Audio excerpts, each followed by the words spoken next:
Constructing your life is about much more than just building a bank account. Each week, join real estate entrepreneur and mindset coach Austin Linney as he interviews guests who are constructing their dream lives and impacting the world around them on a daily basis. If you're an entrepreneur or wanting to start a business, or you just want to hear motivating stories of how others have overcome the odds, you are in the right place. And now for your host, Austin Linney.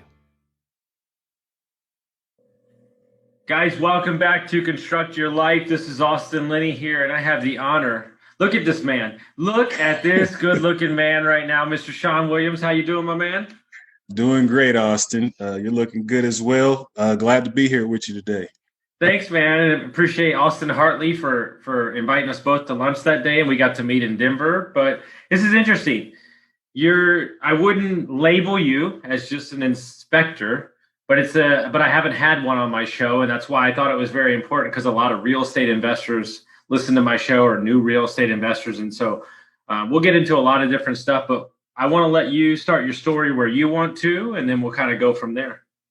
Yeah, absolutely. So my name is Shawn Williams, owner of Iron Phoenix Inspections, based in Aurora, Colorado. And, I serve the whole Front Range to do home inspections. I've been in the business now for a little over 2 years. And before that, I've always worked with my hands. I've been an auto mechanic. I've been in the machinist union.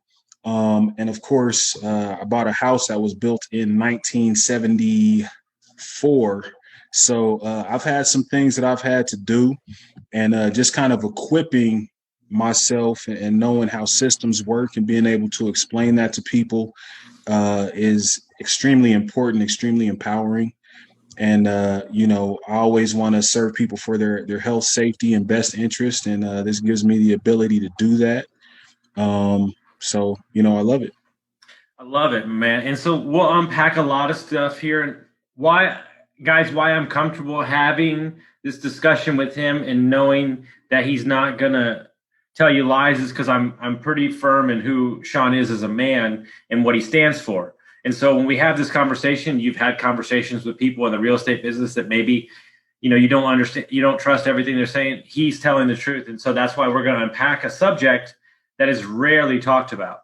And the angle I want to go with is we're going to start from A and try to get to C. And so basically, for anybody that's either newer to investing or buying their first home, what are the duties of an inspector, and kind of what you would like to see from said inspector? Well, first, I feel like you always want to evaluate what their standards are. There are governing bodies for home inspectors. I'm actually part of Internachi, which is an International Association of Certified Home Inspectors. And there's a standards of practice that we have to meet as an inspector. So with that being said, there are different health and safety things that we always look for, and also things for best interest. Now, with there being a standard, the standard is probably like right here. But as a standard goes, you always want to kind of take it higher and offer people the best information that you can give them. So these are things regarding plumbing, which is extremely important, especially if you're talking about something like a main sewer line. That can be extremely costly down the line. If it's something like aluminum wiring, houses that were built between the late 60s and the mid 70s had aluminum wiring in them. So it's one of those things where you want to make sure that you can properly inform people and say, hey, you might need to get some repairs done to make sure that there aren't any fire hazards. Everyone uses their house differently. So if you have someone who's a minimalist who doesn't use a lot of electricity, and then you have somebody who has 6 daughters and all of them have a blow dryer, then that's going to put a little different load on the electrical system. So these are all things and factors that I like to think about and try to share with people. And I think it's really important. And what would you say from a first-time home buyer or newer investor? What were you think? Because there's an excitement around getting your first property. I bought my first house after 7 years without realizing there was a closet in the master bedroom, because I just wanted to get into it so bad until we closed. But what do you think are the things that they don't either venture to ask or don't pay attention to that are probably the most important? I think the approach is really like a three-tiered approach to defects. And this is something I always tell people. It's one of those things where you're going to have something that's really serious that is adverse to your health and safety. So those are things that are kind of high up on the list. And then you may have something that you're not equipped to handle yourself, and you may need to hire a contractor to help you fix. And then you're going to have your Home Depot special stuff. You're going to have stuff that you have to fix. You're going to have your honey-do list that's going to keep you busy every weekend for 6 months. So those are just kind of the things. It's like the approach when you go into it and just kind of setting the expectation of what home ownership brings, whether it's an investment property or whether it's, your first home. Because if it's an investment property, you know that you may have to lay down a little cash to fix some things and to kind of make it meet the standard of the investment that you want to use for it, whether it's a buy and hold or if it's a fix and flip. You want to make sure that you're kind of addressing those things in the best way. And if it's a fix and flip, it's one of those things where you want to make sure that it's safe if you're going to pass it on to the next person.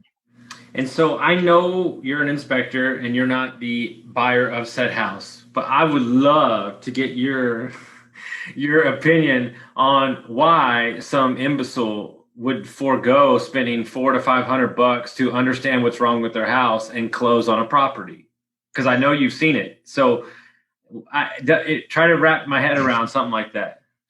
I mean, I think when it comes to a real estate transaction, there are just so many moving parts. And if you're somebody that's buying a house and you're like, oh, I need to get an appraiser, I'm talking to my loan officer, I'm talking to my realtor, I'm talking to this person, that person, you run out of fingers and you're like, inspector, oh, I don't have enough fingers for that. I don't want to go there. So I don't really get upset with it, but like, I just kind of like, it's not a great idea, because I'm actually going to give you an evaluation of the condition of the property, things that can be extremely important. And, that $400 or $500 compared to $10,000, to replace a sewer line or, just, so many different things. It's important to kind of see that. And also you'll have a report and, it's kind of like a book that you can put on your shelf and keep it for a long time. And ultimately what you're giving them, in essence, is leverage to get a better deal. Absolutely. I mean, that's another thing as well. I mean, a lot of concessions get made. You find something wrong with the sewer line. I've been blown away just by how quickly I'll talk to the agent that I was working with. They'll be like, they fixed it. No questions asked. The sellers fixed it with lightning speed, and it's like, I love to just kind of help people in that way because, knowledge is power. If you don't know what's going on, then it's a bad proposition. And where I think, and this is where I wanted to go on this, what I think is the most underutilized asset, if you have a good one, is relying on an inspector for out-of-state investing. I think that speak on that, because I think that's the most underutilized asset. That is your stopgap. That is your person. And, I have to agree. I mean, if I was going to invest out of state, I would definitely want to, call an inspector, pay a few $100s and just say, send me a report. And then I could actually see what's going on. I mean, I can't see everything, but you can get a general idea of what you're going to have to do as far as repairs are concerned. And, if there's something serious, if there are any like serious red flags, you can say, oh my goodness, yeah, this might not be the one for me. And I mean, just as an investor, there are a lot of moving parts in there as well. So, I mean, if it's a buy and hold property, you're not only dealing with a tenant potentially, you're possibly dealing with a property manager, and then you're dealing with the condition of the actual property. So if the property is in good shape to start, then those other factors become that much easier to manage. And you don't have to, worry about saying, I'm not paying rent because this hasn't worked in this long, or I have this window that's a problem and you haven't fixed it. So it's just like, wow, there could be so many different things that could happen. All right. So guys, everybody slow down your recording, put it on repeat because I'm about to explain to you how to leverage people like Shawn on the least amount of money put up to get a property under contract. Okay, guys, you normally get a 15-day to 10-day option period. Let's say you live in Utah and you invest in Ohio. So you would put up the earnest money to secure the property, which be $1,500 to $4,000 to $5,000. You would get that money back if you pulled out of the deal. You would then contact Shawn and you would say, what appointments do we have available? Shawn, I'm going to pay you $450 to go get me a report. Shawn's going to get you the report back to the property in 24 to 36 hours. You can then look at the property, sight unseen, and determine whether or not you want to continue on the project. If Shawn uncovers a lot of stuff that you don't want to go after, all you're out is $450 and maybe $100, so a total of $550. Because what people don't understand is the actual most important deal, or the most important part of the deal, is getting the asset under contract, especially in a market like this. So for $555, you potentially, whether that be a flip, a wholesale, a buy and hold, for $550, you got to peek under the hood with a certified person that's capable in saying it. You're still sitting in your pajamas in your house, drinking your cup of coffee while Shawn's working for you. And you might have a potential profit of 20 to 100 grand. Did I explain it right, Shawn? That sounds great to me. I mean, it really does. And, that really is empowering. It puts somebody in a position to make a well-informed decision. Absolutely. And ultimately, if you look at cash versus investment, it's an opportunity cost that is okay to take because the upside in the investment is so much greater that $500 on a relative scale. I've heard of multifamily guys. This is going to make you hurt inside. I heard a story of multifamily guys walking away from a $500,000 earnest money that was locked in. They walked away from it because the deal wasn't good. Wow. Because they knew that they would lose more money on the back end, and so they walked away from it. That's a hefty price to pay. Yeah, but ultimately, maybe that was something that the inspection report came up and they were already too far along. So what people need to understand, and I want you to explain as much from your department of what you do, I don't think people truly understand the timeline process from I got a house under contract to, how does your turnaround time work? When do they need to be thinking about calling you, like the moment they get it under contract? How does that work?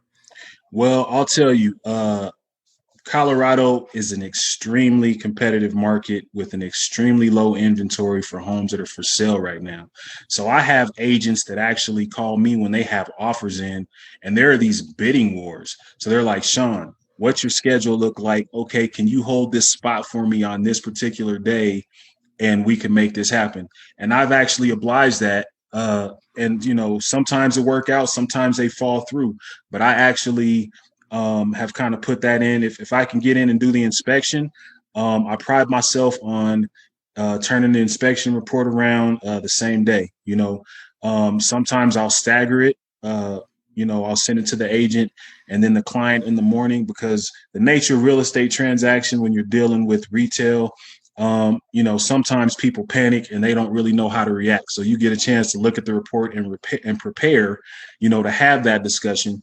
But a lot of times I could send the report to everybody the same night, and I'm a one-stop shop. I'll do the sewer scope. I'll do the home inspection.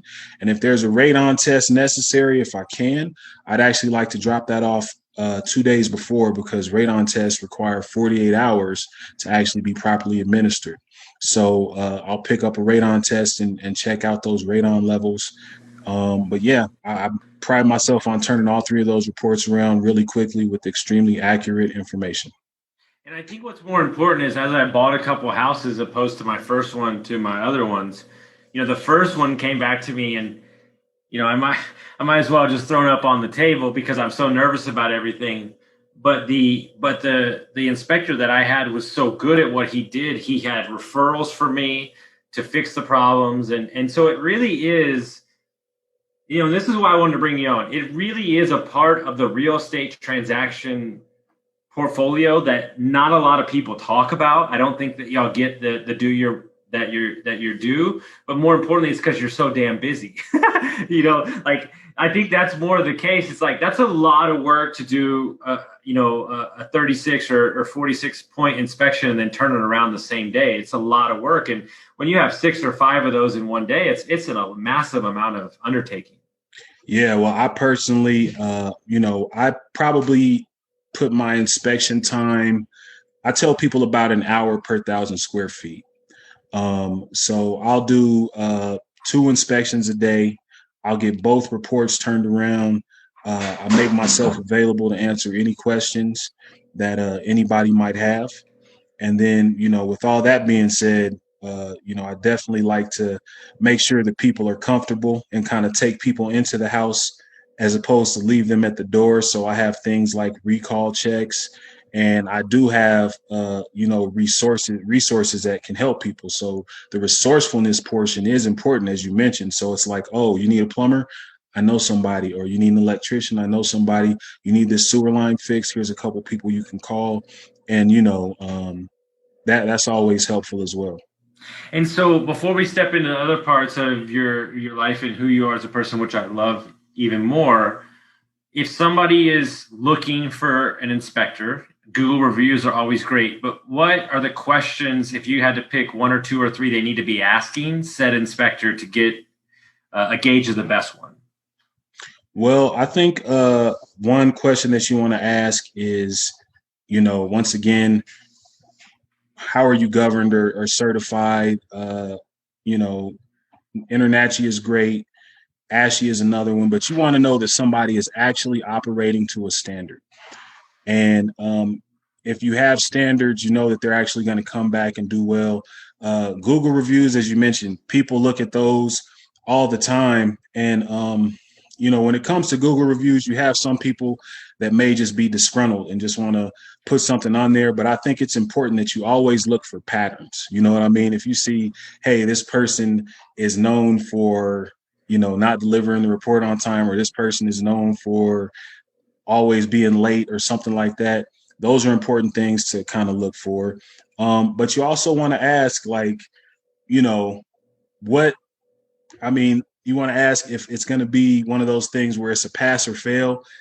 That's not how inspections work. It's like, you don't want somebody who's going to go in and be like, oh my God, this is just, everything is terrible and it's awful, it's crazy. You see this doorknob right here? Oh my gosh, it's broken. This is a deal breaker. It's like, hey, just like I said, there are things that are big deals that may need to be fixed.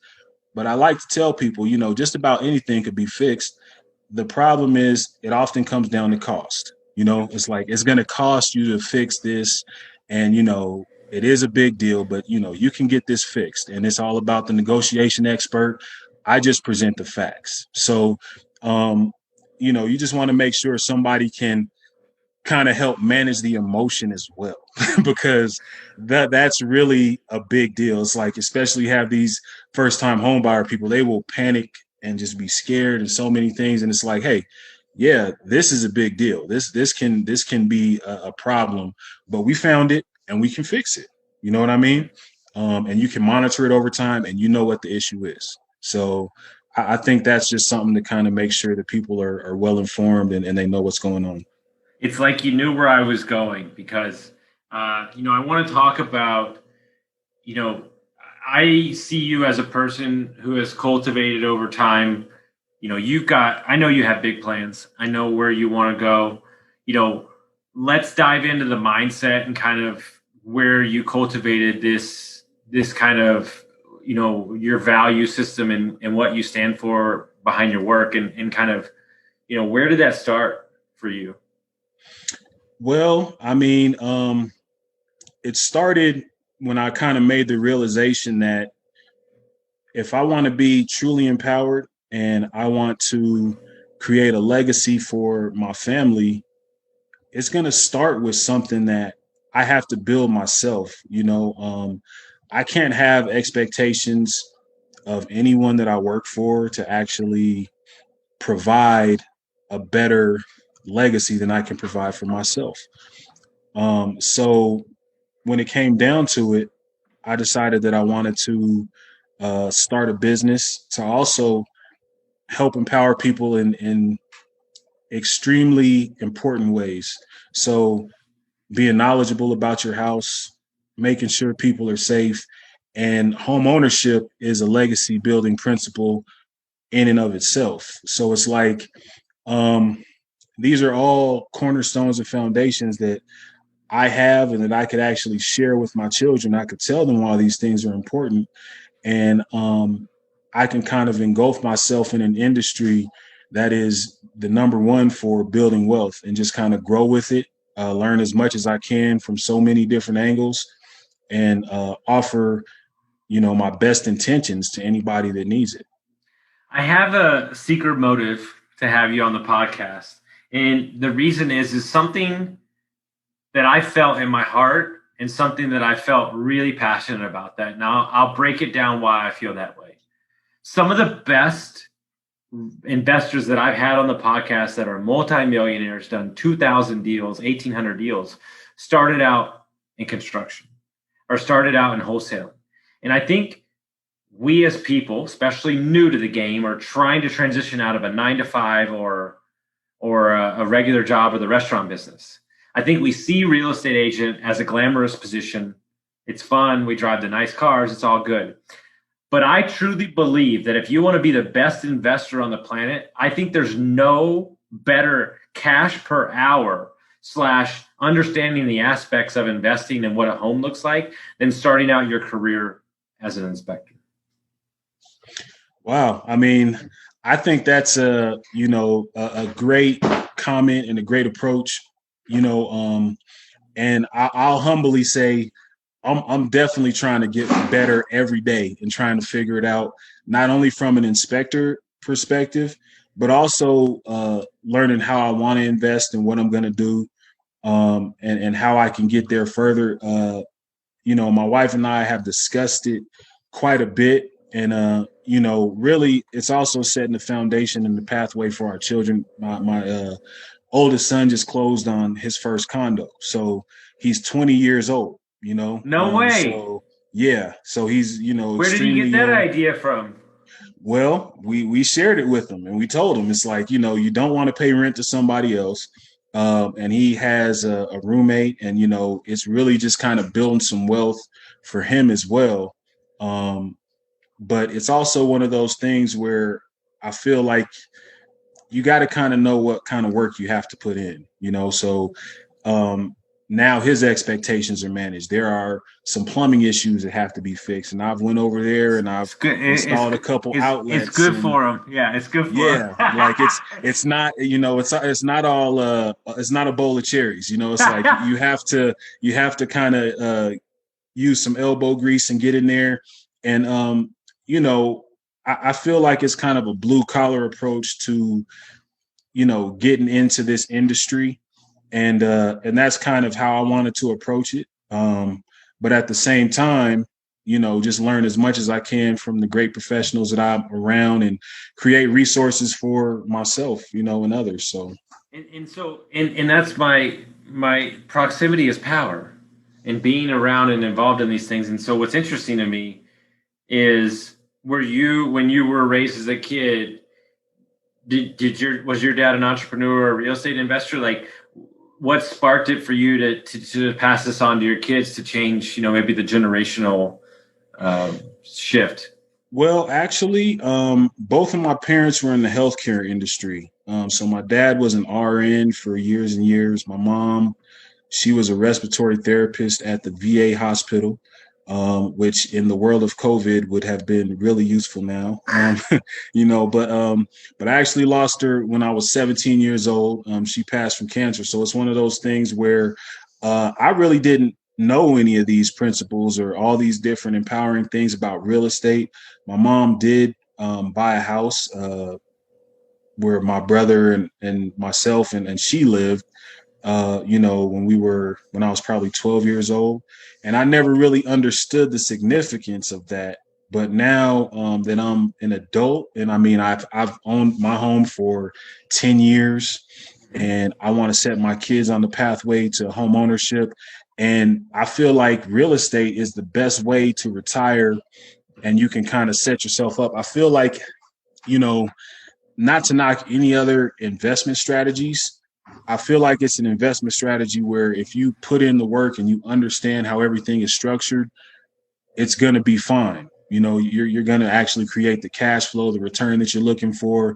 And it's really harder for people to kind of play you, so to speak, whereas if you're dealing with these other investments, it's like you never know what's going to happen with the stock market. You never know what's going to happen with all these different funds. And it's like you're always an outsider. You know, you can't really get enough information, I feel, to educate yourself as adequately as you like, unless you actually become one of those professionals. And, you know, I'll be honest, I could be wrong. It could be one of those things where more research can be done and I could have a better understanding. But I just feel like real estate is much easier to understand. And that's something that I like and appreciate. You're not wrong. You're 100% right. And so one of my passions, especially over the last years, understanding the psychology of money and how people use it and spend it and all this stuff. And what people don't understand is my buddy's closing on a massive project today. I mean, big one. And we understand the logistics of everything that needs to get done. I'm part owner in it. My company's going to be running it. A lot of people would look at fear around that. But when you understand the mechanisms of how to generate double the cash flow by putting said asset in, 30 more RV slots, right? At this price point, get you this much money back. When you're in the game long enough and you've been around it and you hear it long enough, is it really that much of a gamble? Or is it that I know what it is? I buy a house for $200K and I put a renter in, I cash flow $300K. I get to, take depreciating assets on the property. They pay the mortgage down. And in 20 years, 15 years, I have a house that's paid off that's generating me $1,500 a month. But the emotion behind investing, because the number looks so big, is what gets people all messed up. But if you understand the mechanism and leverage to debt and all these things, like I was listening to a podcast the other day. One of the guys I first ever listened to on Bigger Pockets, he was at the first TV show of investing.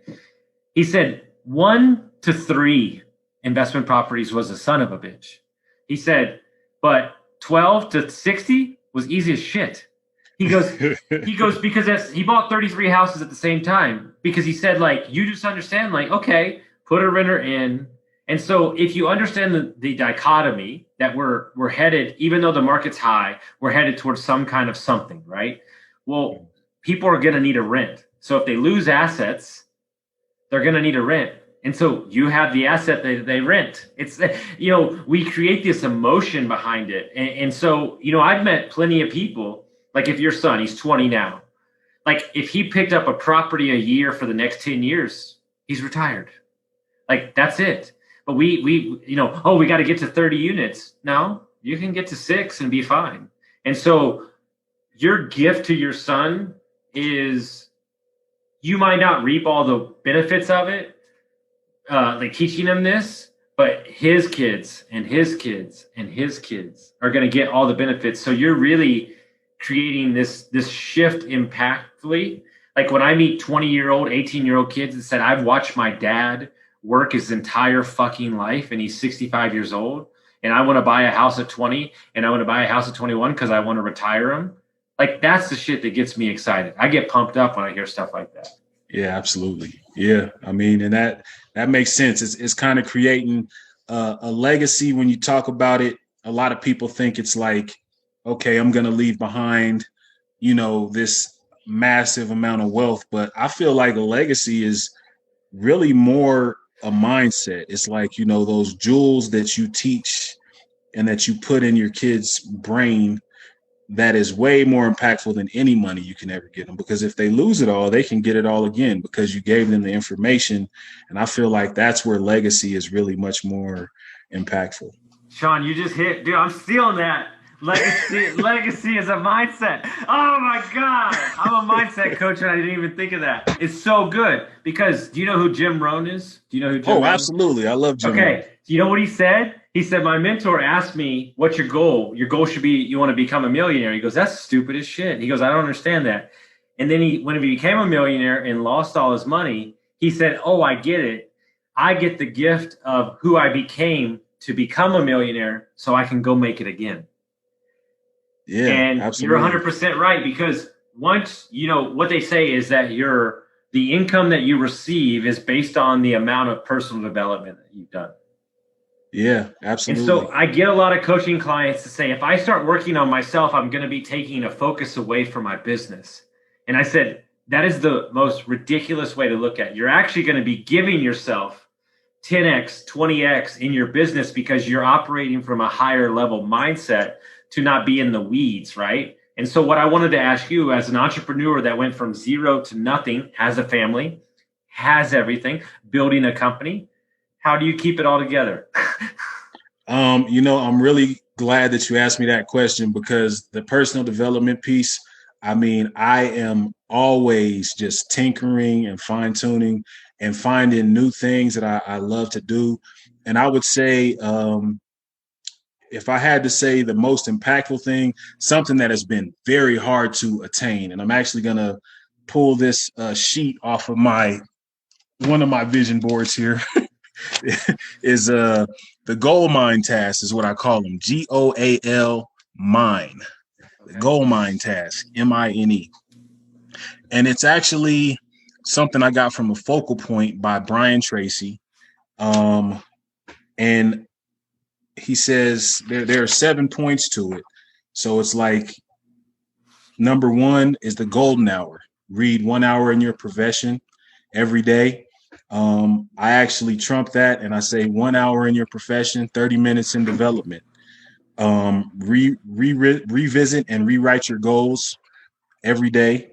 Plan the next day in advance. Concentrate on the best use of your time. Listen to educational audio in your car. Ask yourself these 2 questions in situations. What did I do right? What would I do differently? And as a coach, I'm sure people will beat themselves up and they ask themselves all the wrong questions, or they say all the wrong things to themselves. What did I do right? What would I do differently? I feel like those are really powerful. And then treat everyone that you encounter like $1 million customer. Boom. And those things are supposed to That give last one is you. what I live by, bro. Yeah. So, I mean, and family is treasure is the bonus, because that's where you get your strength from. But those are the principles. And I mean, in addition to that, I mean, I incorporate a lot of stuff. One of the latest people I've been listening to is David Goggins. He just like inspires me so much. I was at the gym this morning at 5 a.m. Going crazy hard. Got my 100 deadlifts in. There you go. And then I got a tour day coming. I'm gonna do some more tonight.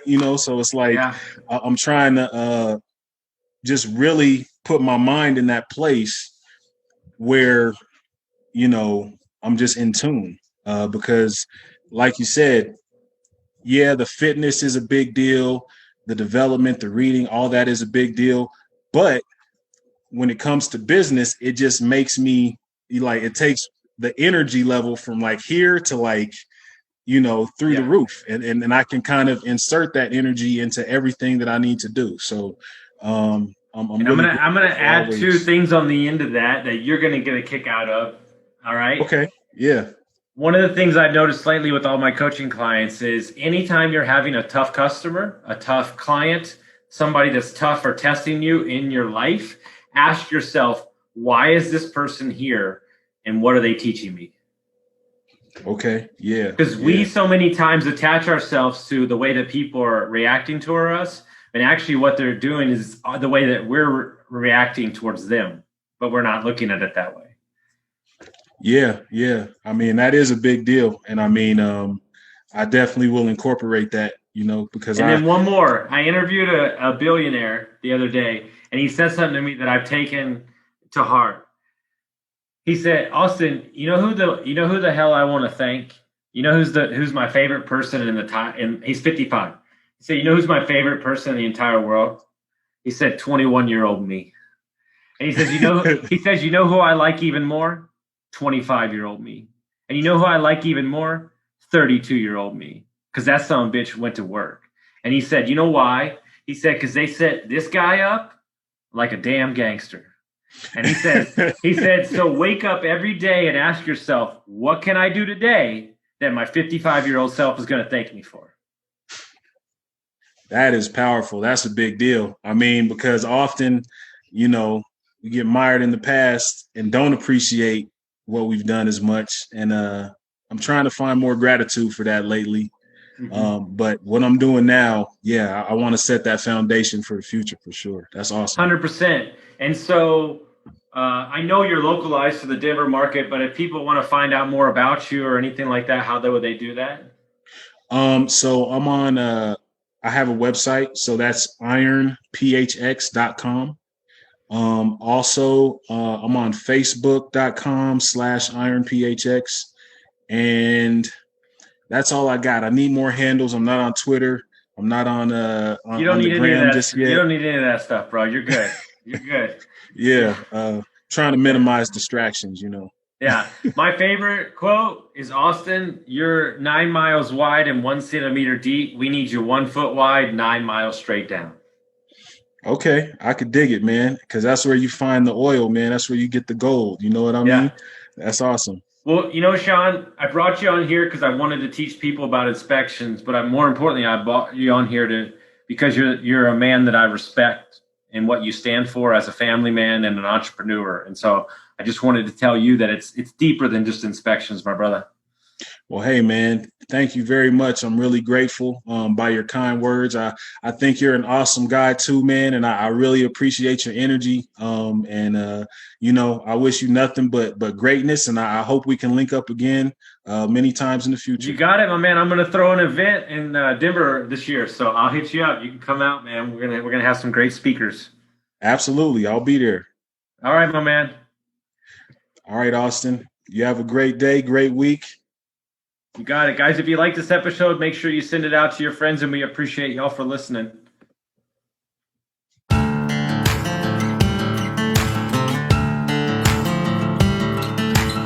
Thank you for listening to Construct Your Life with Austin Linney. If you enjoyed this episode, be sure to rate, review, subscribe, and pay it forward by sharing with a friend.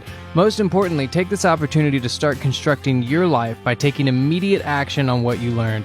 For show notes, resources, and more information on one-on-one coaching with Austin, visit constructyourlifepodcast.com.